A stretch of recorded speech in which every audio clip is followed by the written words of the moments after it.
nombre es Paula.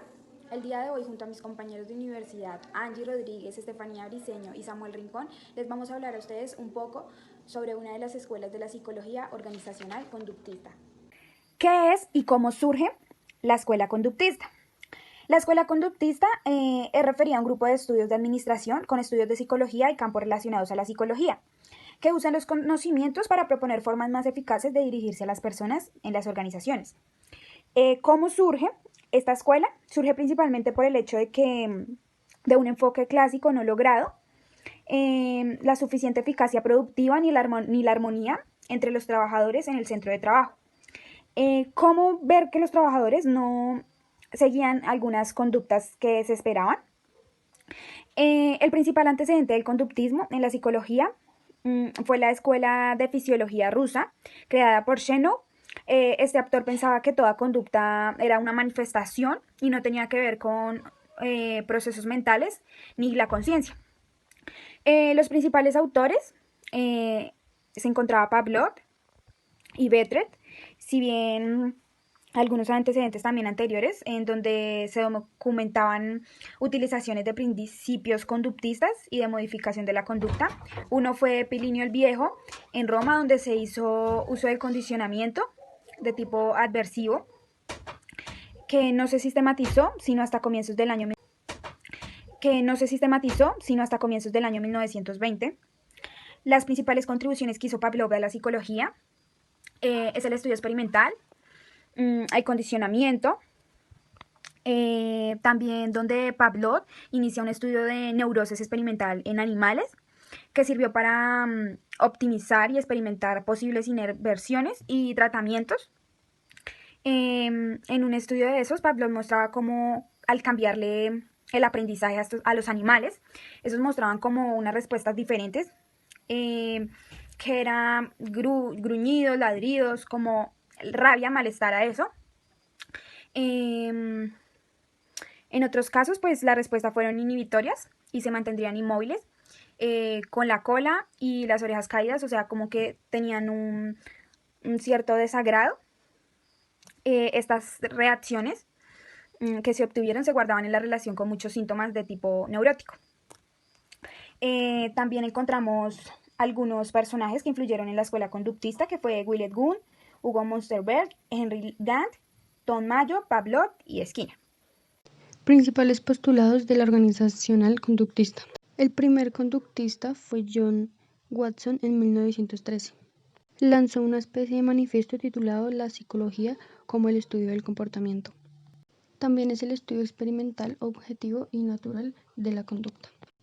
Ahora bien, encontramos a Skinner, que él desarrolló el condicionamiento clásico y operante. Se dice que él ha sido el objeto de estudio del conductismo con su experimento de la rata para obtener el estímulo eléctrico en su cerebro. Ivan Pavlov publicó sus famosos estudios del condicionamiento con perros sobre las mismas épocas que Watson. Una de las frases del postulado, teóricamente, un perro era alimentado cada vez que sonara su campana.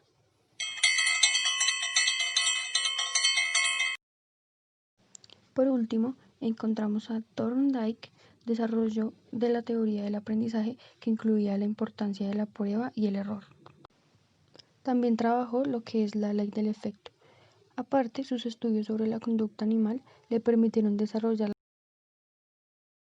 Aportes de Iván Pavlov.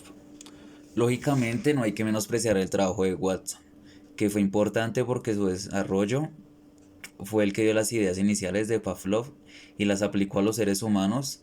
De entre las implicaciones más importantes del conductismo clásico es posible destacar que, primero, la importancia en el desarrollo y tratamiento de algunas patologías, fobias y ansiedad.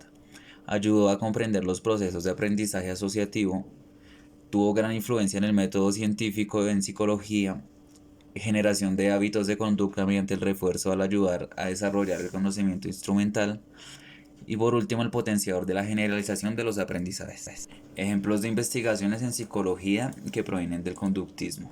El primer ejemplo nos habla de un joven que sale de su casa y es atacado por un perro, a partir de lo cual cada vez que un perro siente miedo. Pudieron ver que la asociación base del aprendizaje puede fijarse en el sujeto con una sola experiencia negativa o positiva. Si esta es muy intensa, no obstante, si las experiencias no son tan intensas, entonces también se pueden fijar si es que se repite varias veces. El segundo ejemplo nos habla de un joven que es sometido a burlas y desprecio cada vez que habla delante de sus compañeros. Al principio no le importaba, pero con el tiempo dejó de hablar en clase por miedo a las burlas. Estos dos ejemplos muestran dos modos de fijación de la asociación en el sujeto que aprende. El primer joven aprendió que la conducta de una vez, mientras que el segundo después de un tiempo.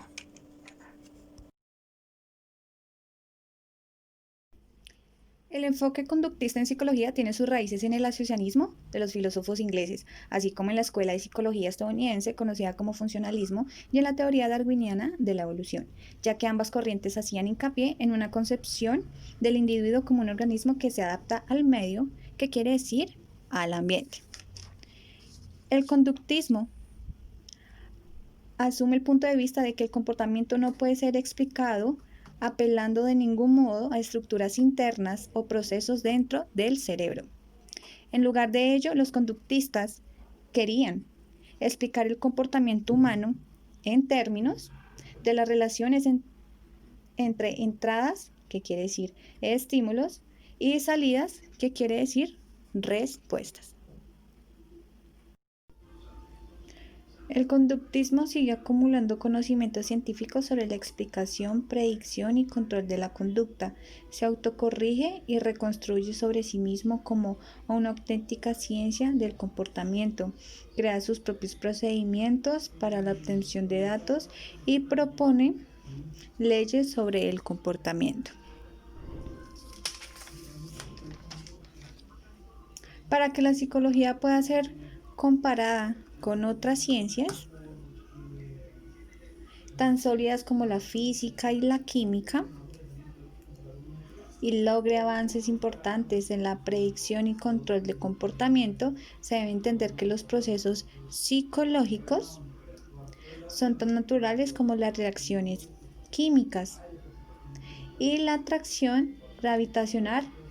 Para lograrlo se debe recurrir a medios distintos a los adoptados históricamente como las correlaciones fisiológicas.